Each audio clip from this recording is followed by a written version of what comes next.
I used to love, I used to climb a lot. This is such a common Indonesian thing. Growing up, you know how to climb. Every Indonesian knows how to climb. If you don't know how to climb, you should learn how to climb. When I was younger, one of my favorite hobbies was I like to climb up a tree. And then I would like to like pick fruits from the top of a tree. So you learn how to like climb up trees with just like barefoot or like sandals. It's either trees or I would like, you know, swings, right? I would climb up the chains of the swing on top of a tree.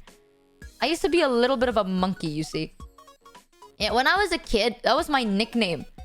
My teachers would call me chimpanzee.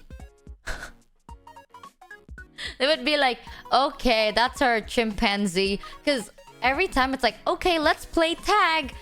It's always like, okay, tag, you're it, haha. And then I climb up a tree. And they hated me for that. People did not like playing tag with me when I was younger. They'll be like, I'll be like, tag, you're it. Okay, now you have to catch me. And then I climb up a tree and I stay there. The thing is, I can go up. I suck at going down though. But I can climb up. Also, when I was younger, my grandma, and I still remember to this day, my neighbors would have different types of fruit trees. Like we have mango trees, we have delima. What is delima? Let me Google. My grandma would be like, Michi, come here, Michi. I was like, yes, grandma. She's like, you see that tree? Next week, that fruit will be ripe. And I'm like, oh, what do you want to do? She's like, you go up, you take some, yeah? I will be on the bottom, I catch. Later, okay? Later when everyone's gone, you climb up the tree, you take the fruit and you throw it to me, yeah? I'm like, okay. So then, usually, I would climb up the tree, I would pick some fruits, and I would like, either I throw it to my grandma, or I would use my t-shirt. Oh, that is such a common thing. Like, I would use my t-shirt as a pouch. So I would take the fruits, I would put it on my like t-shirt pouch, and then like a kangaroo, and then I'd bite the bottom of my t-shirt to close my pouch and then jump down and then run back home. So I remember one time I went back home and I brought like 7 mangoes. 7 mangoes. Like big ripe green ones. And then I came back with 7 mangoes. And then my mom was there and my grandma was there. And I was like, grandma, look what I got. And then I let go of my t-shirt and all of the massive mangoes fell. Keep in mind, chat, the mangoes are the size of my palm. Okay, so it's very fucking obvious that I stole a fuck ton. Because my t-shirt was like bulging. It's not even like, oh, tiny little mangoes. No, like 1 mango is inside my palm. I had like 7. My like t-shirt pouch was like bulging all over the place. And I was like, grandma, look what I got. And then I let go. And then all the mangoes were like rolling down. Okay, here's the thing. My t-shirt is like ugly. Okay, when I say back then, chat, nowadays, I'm not gonna lie. Nowadays, I am very privileged to say that I am not struggling too much. But back in my day, bro, if your t-shirt doesn't have holes, people are like, oh, nice. My t-shirt was like, it was my mom's when she was younger. It was like, it had holes. It was restitched over and over again. I would have like old t-shirts. Either that, like I get hand-me-downs or you get t-shirts from the market. Either way, that's like the same version. And when I stole mangoes, right? I was like, look what I got. I showed them and 7 massive ripe mangoes were like rolling onto the ground. My grandma was like, wow, bisa bikin rujak, like that. What is rujak? She's like, oh, we can make rujak. So we have this food in Indo called rujak. It's like a salad with fruits. Let me show you what it looks like. It's very fucking delicious, okay? So it's like sweet and savory. It has some nuts in them. And then you put fruits like guava or star fruit, mangoes. So it's a very apples if you have apples. You put the fruits and then you put the sauce on top. Very fucking delicious, okay? And we eat that usually during like summer because that's when the fruits are ripe, but you can eat it all day long because Indonesia is always fucking summer anyway. It's very refreshing. It's very fresh, but also savory, so it's nice. So my grandma was like, yo, we can make rujak, we can make juice. Ah, so good job, Michi, good job.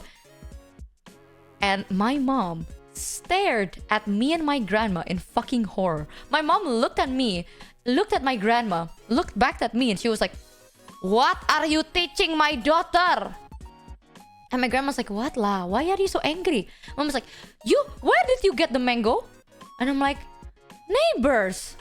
Like, I pointed at the tree, which is basically bald at this point. Like, my neighbor's mango tree used to have so much mangoes, and then after I was done, it's like fucking bald as shit. And I was like, huh? From there. Mom was like, oh my god, Michi, you stole or they give you? And I'm like, I took.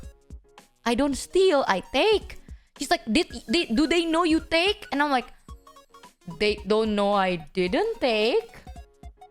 My mom was so mad, and she was like, Michi, never steal. We have to go to the neighbor and apologize. My mom was a good lady, okay? She was like, we have to go to the neighbors. You knock on their door, and you apologize, and you return the fruits. And my grandma was defending the shit out of me. Not for me, but the mangoes. She was like, hey, don't do that la. Why? She already not get caught. Why you want her to get caught on purpose? I was like, no. You cannot promote the stealing. And my grandma's like, fine la. Michi, go and apologize. And I'm like, la, okay. So then I pick up the mangoes and she's like, hey, who the hell said you can take the mangoes already? No, you apologize. Don't bring the mangoes la. And I was like, no, we have to return the mangoes. And my grandma's like, no. Either you apologize without the mango or you don't apologize at all. That is my barter. Or the mango is already in our house, so it is ours. Why you want to give to them? Fuck no. Eventually, I did have to apologize to my neighbors. I knocked on their door and I was like, I'm sorry, ma'am. I took some of your mangoes and I returned one mango. I had to stand there. Not only did I not want to do that, I had to stand there and lie. I had to be like, oh yeah, me and some other kids decided to steal some mangoes. Here you go, ma'am. I only took one.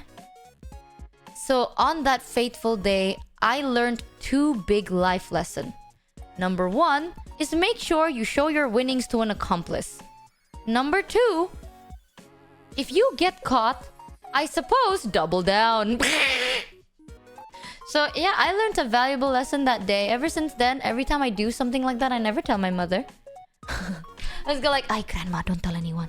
Here, I got you this. Take. And my grandma's like, oh, okay, shh. Returning one mango is even worse than the other options. Yeah, that's what my grandma was like, you can apologize, Michi. Take the L for the team, but the mango stays with us. So I used to climb a lot as a kid. I used to steal mangoes and guavas and rambutan. Oy. I remember when I got older, my uncle gave me a hoodie.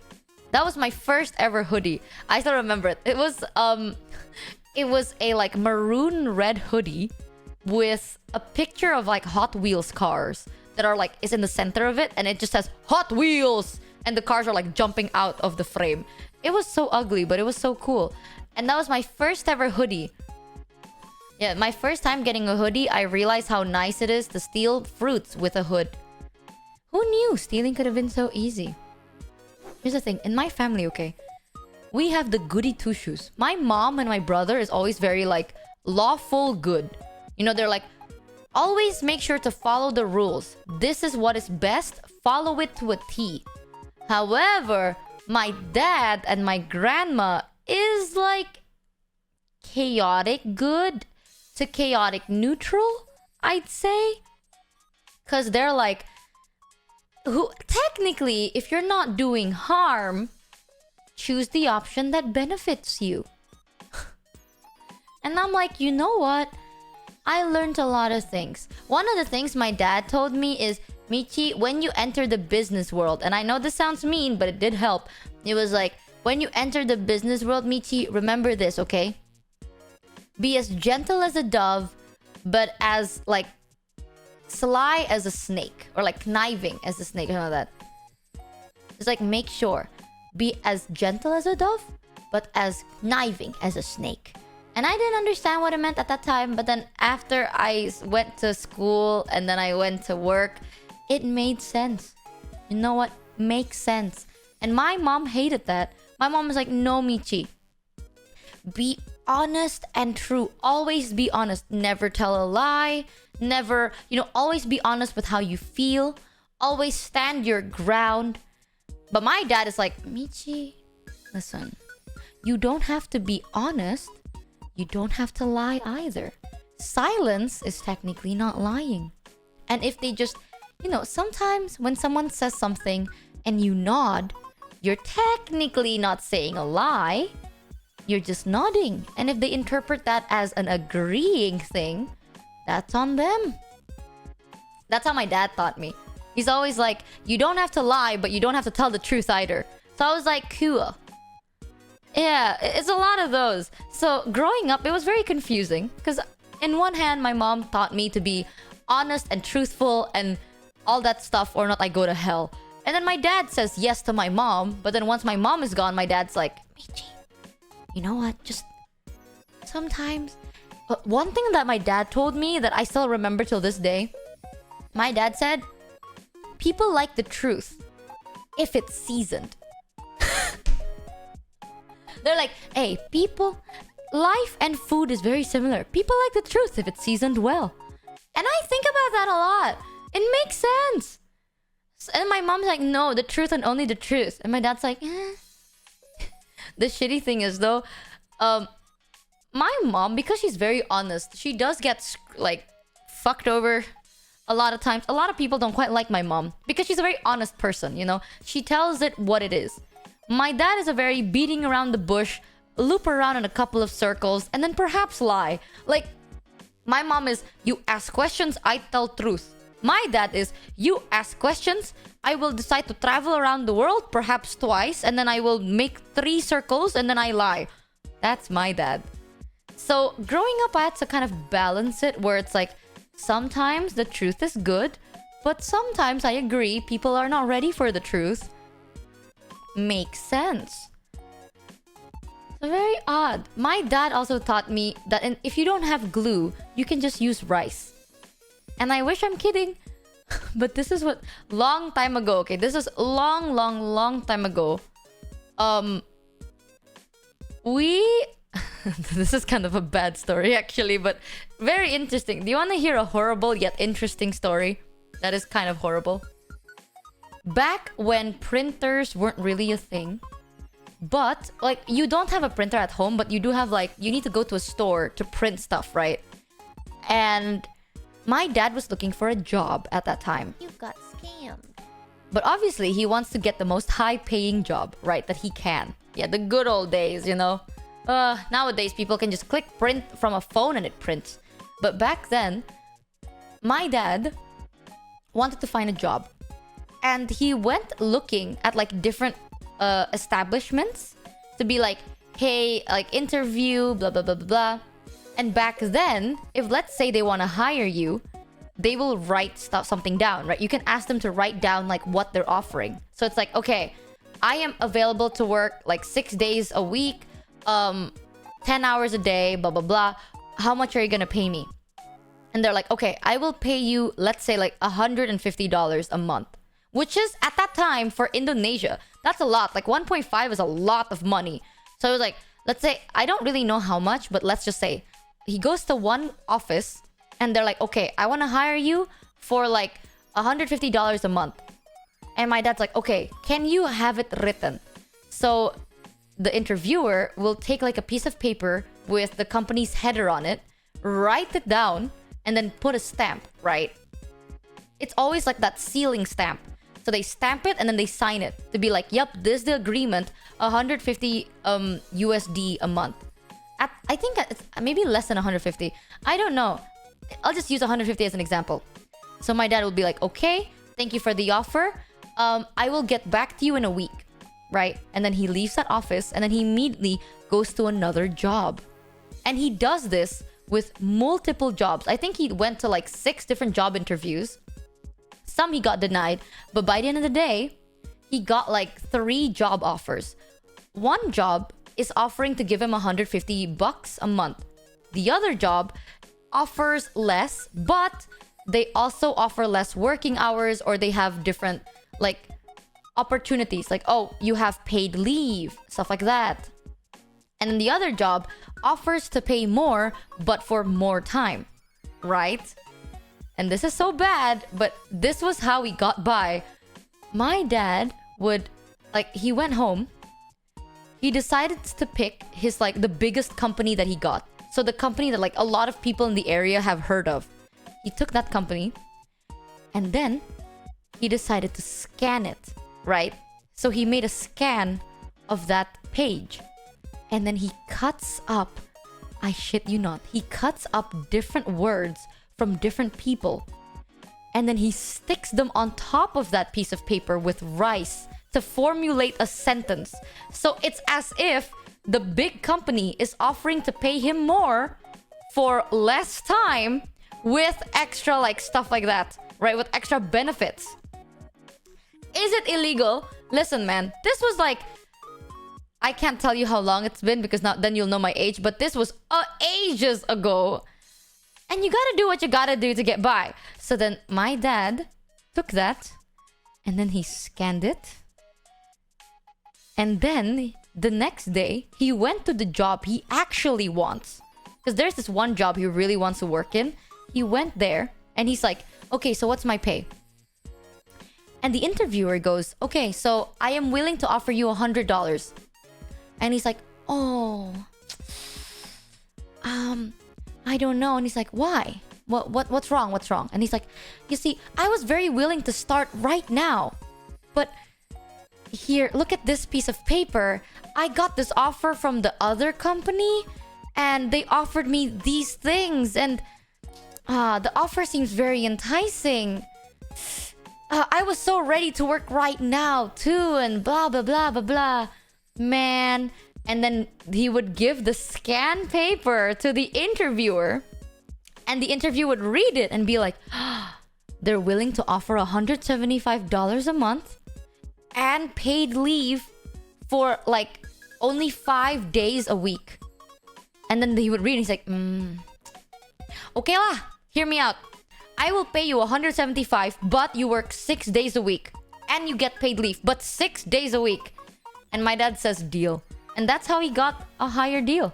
He got paid more because technically it's not completely fraud. He's just saying like, oh, look at this piece of paper I found. It's making me consider. And then they're like, oh. I mean, it didn't work out in the end, but it was a nice little story. This was like long ago. This was so long ago. Nowadays, people hear the story and they're like, yeah, that's fraud, that's bad. Listen, man, if we didn't do that, we would have starved to death, okay? You don't get how shitty it was back in the day. Especially in this country. Especially considering our race. It was hard. Getting a job was very fucking hard for our family. You got to do what you got to do. That's why when I see this shit, right, on Twitter. Oh, it's always on Twitter. Not even on Twitter. Sometimes people say some stupid shit. They're like, why do you have to do bad things? You know, like, that's fucked up. You shouldn't do that. In life when a man has got to do what a man has got to do. Hell, my dad told me that. I remember because I was awake late at night. And I was like watching him work. And I was like, what are you doing, Dad? And he's like, oh, Michi, come. I show you a trick, lah. You know when they say, people say, if you don't have a whip, a root will do. Right? It's like, kalau nggak ada apa gitu, rotan jadi. Kalau nggak ada rotan, akar pun jadi. Kalau nggak ada rotan, akar pun jadi. So it's like, if there is no whip, then a root will do. It's like, you know when your mom tells you that? I tell you, if you don't have glue, you don't get it, chat. We were so poor, we couldn't buy glue. So that's when people are saying that's bad. You have to understand, chat. We couldn't afford to buy glue sticks. Or glue in general. So my dad had to use rice. Like, you see this, Michi? We don't have glue, but it's okay. We have rice. and it will work just fine. And then I was sitting there, like I remember this is like one of my fond childhood memories. I'm like slowly falling asleep, and I'm watching my dad with like, it wasn't even a lamp, it was a bulb. Like he had a bulb hanging from like wires, and he was like working under one bulb light. And I would like look at him as I slowly fall asleep, and I think to myself, and I'm like, you know what, respectable. Even as a kid, I was like, I kind of respect this shit. That's the grind, you know what I mean? That's why when people are like, oh my god, that's horrible, Michi. Shut the fuck up. Shut the fuck up. We get it. You know, your parents had it, I don't know. Maybe your parents just don't tell you about your hardship, or maybe they didn't go through hardship. But sometimes, desperate situations require desperate actions. X300. Can't blame me for we that like shit. to call them white lies.